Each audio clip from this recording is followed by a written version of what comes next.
Is 1.1, the Geographical Environment, Natural Features, Resources and Neighbours of Egypt. This is Egypt here, and you can see the Nile River. This area here is the Delta. This area here is the Fayum. And anything around the 3 to 18 kilometres of the river is the Kemet, and this land here is the Deseret, the Chaos, and this is the Mart. So Isfet and Mart. Background. Egyptians believed the world emerged from a mound called the Benben. The first god was both male and female. The god appeared from the mound and embodied the concept of Mart, and also was Mart. The opposing force was Isfet. So Benben meant sacred mound. It arose from the waters of chaos. Mart was a goddess. She represented truth, justice, peace, and stability, divine order, and Isfet was chaos. So that's how they believed their world, their creation story. This is the Temple of Abydos. It shows the pharaoh Seti holding Mart. So he is upholding Mart. So he's trying to prove the point that he upholds the concept of Mart and the divine, peace and justice and stability for the society of his society at the time. So it's at the Temple of Abydos. Good evidence to write down. Nile is known as Iteru, and the land was divided into two sections: the Kemet, which is the fertile black lands, and the Deseret, which is the chaotic red lands. This is Egypt here. We have Lower Egypt and Upper Egypt. These places are important. Nubia, a southern area, a southern, neighbour. Libya to the west. Syria over here, Palestine, all these areas. We'll talk about the Bedouins over here, which we'll mention a bit later. The Hittite Empire, some Greece here, Crete, which I'll talk about a bit more later. The Nile River, central to Egypt. Annual inundation happens at June to September. This allowed for a regulated season and also made the soil very fertile. So the river was so central that they divided their calendar up based on when the Nile flooded, because that meant that they could plant crops and grow their resources. So the flood happened from June to September, known as Aket.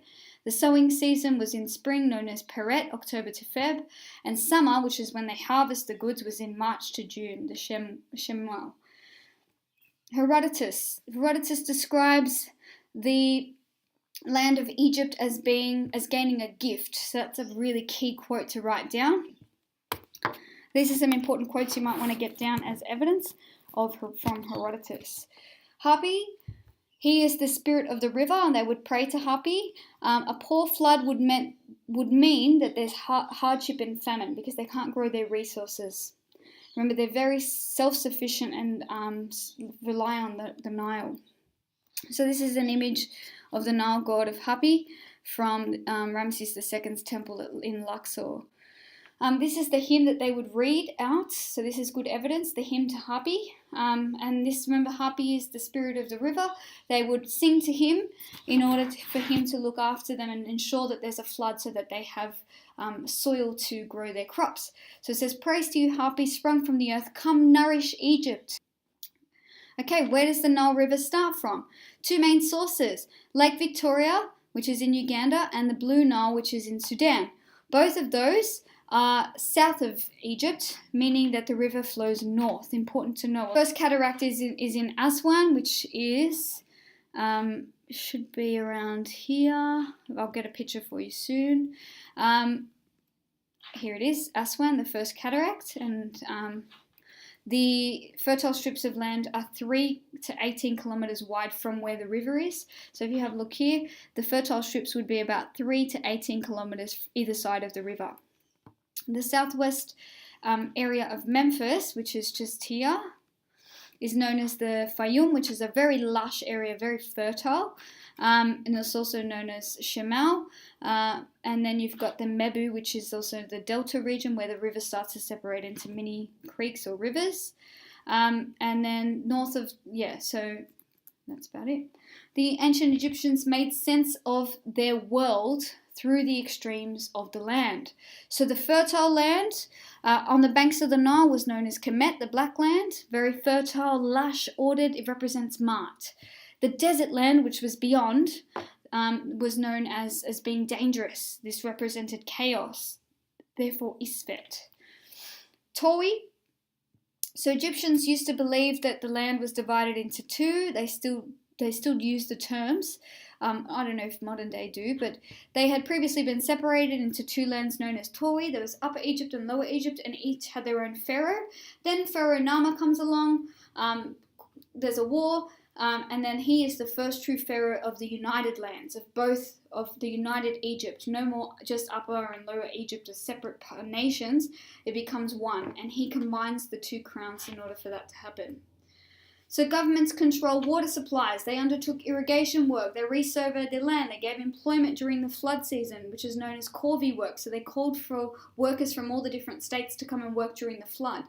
And the land and the climate inspired the Egyptian gods. So Ra was the sun god, Osiris was the god of regeneration, Seth was the god of the desert, and Hapi the god of the Nile, all in order here. Egypt's resources. So the Nile deposited silt. This meant fertile land, which meant that they could grow crops and they could breed animals. Farmers grew emmer wheat, barley, flax, fruit, vegetables, and papyrus. So this is all coming from the Black Lands, Kemet, Mart. Then the Deseret did also give minerals as well. So they quarried and mined things like limestone, granite, greywacke, diorite, sandstone, gold, copper, tin, lead, iron, natron, turquoise, alabaster, and quartzite. And this is a map of the resources, and you can see all of the little points there that indicate all of the different resources that are coming from inside of Egypt, internal to Egypt itself. Some of these even come from parts of Nubia, which are down below, and they took a lot of gold from Nubia as well, because they generally controlled that region. The Turin Papyrus, I don't expect you to read this, but it is important that you jot it down because this is good evidence. It supports the fact that there were gold mines. These come from Nubia, which is not Egyptian territory. It is Egyptian-controlled territory, but it's not within Egypt's borders. They had the Nubian gold mines. They took them from the Nubians, and they controlled that area with their viceroy, who was an Egyptian leader in Nubia, and this Turin Papyrus shows the presence of gold mines there. Good evidence for resources. Egypt's neighbours and resources. So because the Nile was made Egypt very sufficient, meaning that they didn't have to communicate with other countries in order to live, they considered themselves to be a lot more superior to other countries. So they believed that Egypt was paradise on earth because they were so self-sufficient.